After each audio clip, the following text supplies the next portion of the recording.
Emma Caldwell was rinsing the last plate in her tiny kitchen when the phone rang. Sharp, sudden, and unexpected. No message before. No "how've you been?" Just a voice she hadn't heard in years, one that still carried the weight of blood. "Emma, you need to come to Willow Creek."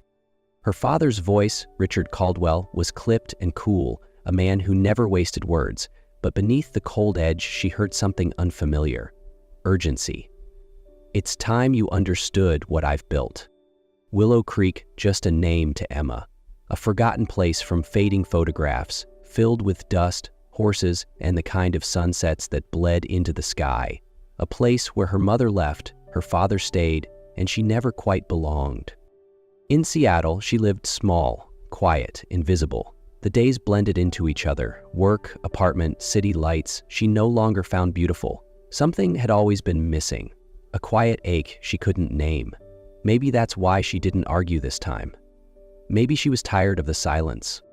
The drive was long, endless highways giving way to open land, each mile peeling away the city's hold. By late afternoon, she turned down a dirt road, the sun a fireball sinking low. Then it appeared, the house. Weathered wood, standing proud against the horizon, surrounded by golden fields and a stillness that felt like memory. Emma stepped out, boots meeting gravel, wind tugging at her hair. Her chest tightened, not with fear, but with something else. Something waiting. In that moment, as the last light kissed the rooftops of Willow Creek Ranch, Emma Caldwell knew everything was about to change. Willow Creek Ranch.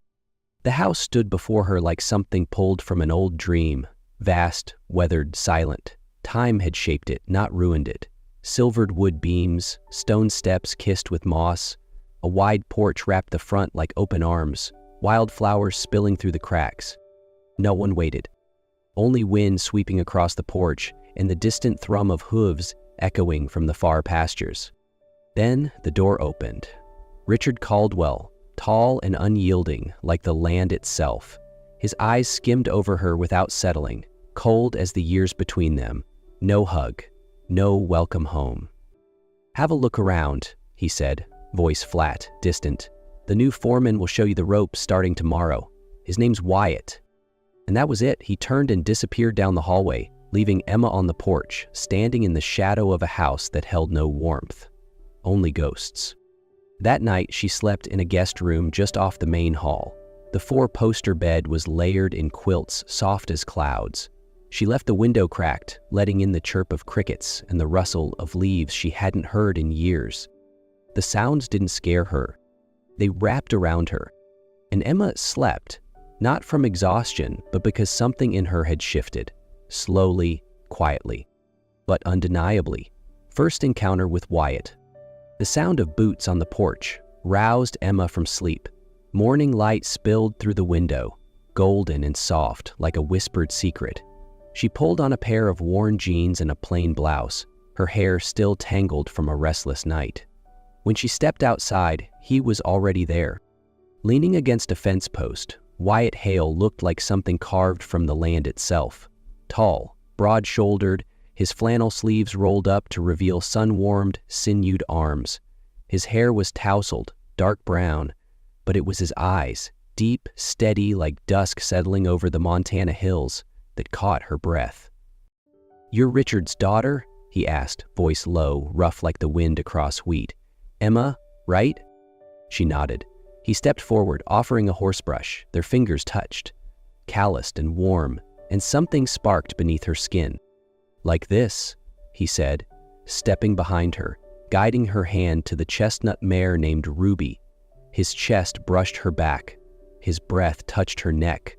Emma froze, not in fear, but something else, something new. "You're green," he teased gently, easing back, a smirk tugging at his lips that made her blush bloom hot across her cheeks. She didn't answer, just met his gaze and didn't look away. It was a simple moment, brief, quiet. But in the brush of his fingers, in the way his voice wrapped around her name, something had shifted. Something had begun. After that first morning with Ruby and Wyatt's steady gaze, the days at Willow Creek no longer passed in quiet. Something had started, Not loud, not fast, but deep and certain. Emma began learning how to ride. She was stiff, tense, gripping the reins too tightly, her back rigid with nerves. Wyatt didn't laugh. He simply stepped closer, placed a hand gently on her shoulder and said, "Relax. She's not going to kill you." She laughed, a genuine, heartfelt sound that surprised even herself. And for a fleeting moment, a spark of warmth lit up his usually stoic eyes. A half smile, gone in a blink, but it stayed with her all day. They worked side by side, feeding horses, hauling hay, mucking stalls. Sweat on her brow, dust on her jeans, and yet every accidental brush of hands, every lean, do-close moment felt electric. Not overwhelming, just there. Jokes began to slip between them. Wyatt called her city girl with cupcake hands. She rolled her eyes but smiled easier around him than she had with anyone in years. One morning, he tossed her the reins. "You ready?" They rode through the fields, the golden sunlight cascading over them like a warm embrace from the heavens. The wind tangled her hair and her cheeks flushed, not from the heat. Wyatt rode ahead, glancing back every few steps, and each look undid her a little more. They stopped by a creek, the water clear and quiet. Wyatt tied the horses, then turned to her.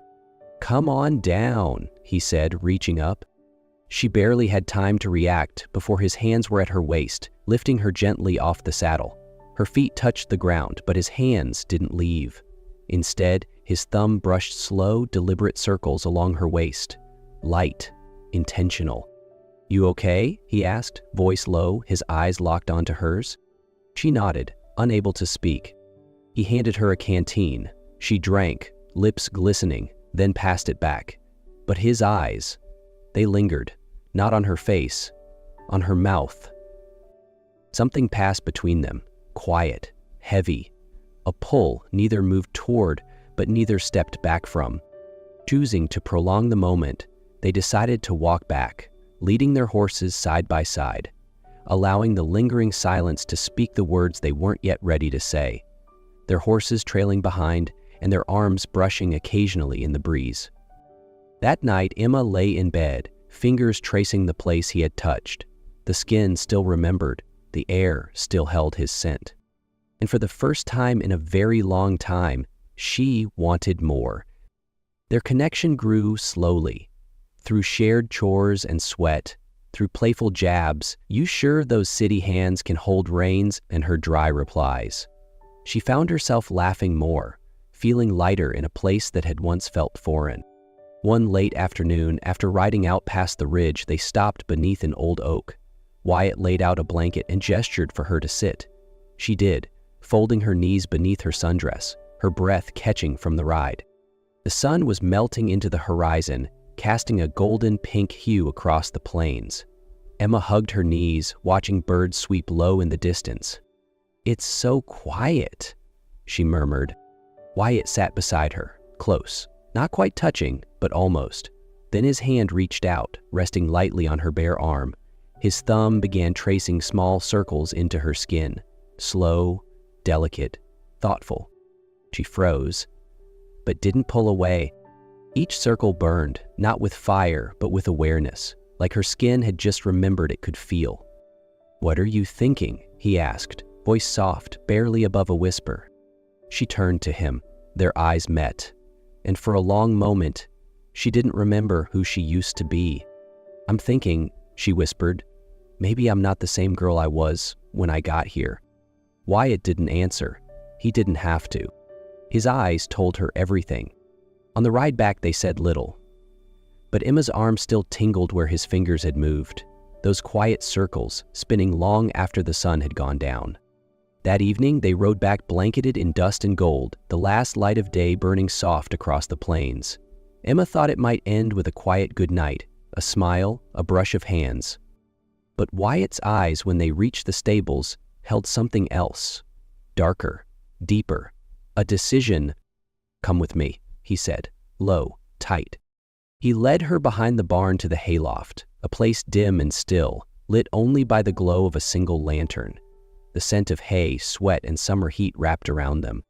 "I should tell you," he started, but his voice faltered. Then he kissed her. It wasn't careful. It wasn't sweet, it was fire. All the restraint he'd shown, all the watching, all the waiting, it burned now, poured into every touch, every breath. They came undone together, limbs tangled, shirts half off, backs pressed against hay bales and rough wood. She felt his hands like they were learning her, mapping her curves, her breath, her softness. Every gasp, every arch of her body said, "Yes, I want this too." And when they lay there, breathless, the lantern flickering above them, Wyatt's voice cut through the quiet. "Emma," he said softly, "there's something you need to know." She turned to him, chest still rising and falling. "I'm not just the ranch foreman," he said, voice thick. "My full name is Wyatt Hale Whitmore." She blinked. "Whitmore?" He nodded once. "My family owns Whitmore Livestock Exports, land, cattle, money, more than your father probably. I'm the sole heir." Emma sat up slowly. Her mind spun, disbelief, hurt, confusion, all crashing into one. "I came here to run from all of that, to get away from the weight of a life already decided." He reached for her, fingers brushing her cheek with aching gentleness. "But then you happened." She didn't answer, just looked at him. Her hand slid over his, lacing their fingers. "With you," he whispered. "I'm not Whitmore. I'm just Wyatt." And in that small, quiet barn, surrounded by hay and heat, Emma understood. This was no longer just a summer escape. This was real. The days that followed unraveled like silk, slow, sensual, and soaked in fire. Emma and Wyatt didn't need grand declarations. Their love spoke in glances, in the electric brush of fingertips. Each time he touched her, it felt like he was memorizing her skin, piece by piece. They began taking trips, small escapes that felt like entire worlds. One weekend, Wyatt drove them to a cabin tucked deep in the pines. It was rustic, quiet, a wood-burning stove and a bed that creaked with every whispered word. That night, under flannel sheets and firelight, Emma lay curled against him, her cheek on his chest, listening to the rhythm of his heart like it was the only sound that mattered. His hands didn't just touch. They healed, reached inside the empty corners of her soul, and filled them. Sunday morning, he met her by the stables. The sun hadn't yet cleared the hills, but his gaze was already blazing. He didn't need to say a word, just a small smile, a silent nod, and she was his all over again. They rode through the fields, golden grass brushing against her boots, the wind tugging at her hair and skirt. Emma felt alive in a way she never had before, like each heartbeat belonged not just to her, but to the man riding just a breath ahead. They stopped near a small lake, its waters glass still beneath the Montana sky. Wyatt laid out a blanket, pulled her down beside him, his arm looping around her waist like it had always been there. "This place," he murmured, fingers drawing slow patterns along her spine, "is where I come to breathe." She leaned into him, her voice a whisper. "And now?" He turned, his lips grazing her ear, voice rough with emotion. "Now, I breathe you." His hand slid up her back, beneath the fabric of her blouse, his fingers warm and sure. He kissed her neck, slow, reverent, as though learning her pulse by heart. Emma melted into him, arms wrapping around his broad shoulders, her breath catching in her throat. The air around them thickened with something heavy and tender. Here, in the hush of open land, beneath the wide Montana sky, they weren't just a runaway heir and a quiet city girl. They were each other's everything. After days of drifting through pine-wood cabins and starlit hotel windows, Emma had come to understand something true. Loving Wyatt wasn't about falling, it was about becoming. She hadn't lost herself in him. She'd found herself, piece by piece. So when he came to her that evening, reins in hand, eyes quiet but certain, she didn't ask. She just nodded and followed. They rode across the fields one last time, the sun casting honey gold light over the grass, her hair dancing behind her in the breeze. Neither spoke. They didn't need to. Silence between them now was not emptiness. It was understanding. Under the same oak tree where his fingers had once drawn circles into her skin, they stopped.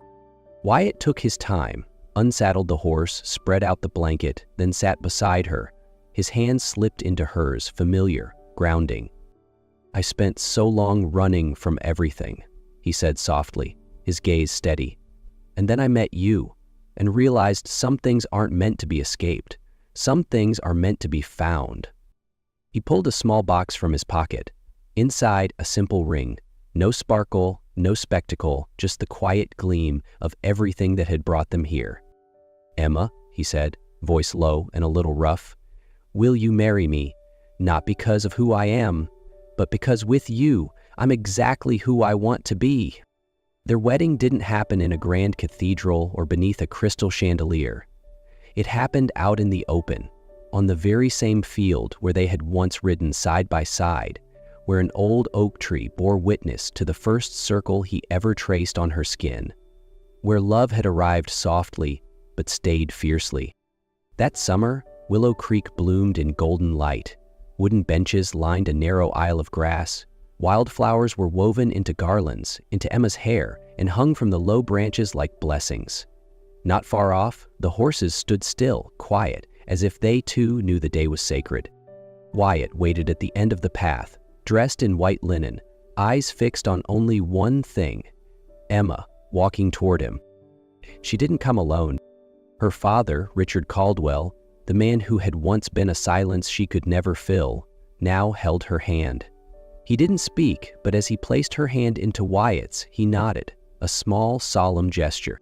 But in that nod was every word a father could give. "I have you," she whispered to Wyatt, eyes glassy with tears. "And with you, I have everything." Their vows weren't rehearsed, they weren't showy, just honest words carried on the wind. "Whatever tomorrow brings," Wyatt said, "I'll choose you, like I chose you today, like I'll choose you always." 6 years later, laughter echoed across the same field. 2 horses galloped under the late afternoon sun, each carrying a parent and one of their twin daughters. 2 little girls with wild brown curls and brighter eyes. Emma rode with Lily, who clung to her waist and squealed with delight, wind pulling at her hair. Wyatt rode with Ellie, the curious twin, who always wanted to go faster than Mommy. They rode through the land they had built a life on, sunlight streaking their shoulders, the girls' giggles ringing into the wide blue sky. Sometimes, Emma would glance back, meet Wyatt's gaze across the breeze. And when their eyes locked, she'd see it, that same steady love, that same quiet promise. And she'd smile. Love, she had learned, wasn't a fairy tale. It was a journey, dusty, imperfect, filled with quiet moments and long nights. But it was also made of slow circles on skin, whispered words at dusk, and the weight of a hand that never let go. And now, that love lived on, in the way her daughters laughed, in the rhythm of hooves on grass, in the breath they shared as they raced across the fields. Sometimes love doesn't need to be loud or grand. It just needs to be true and brave enough to stay.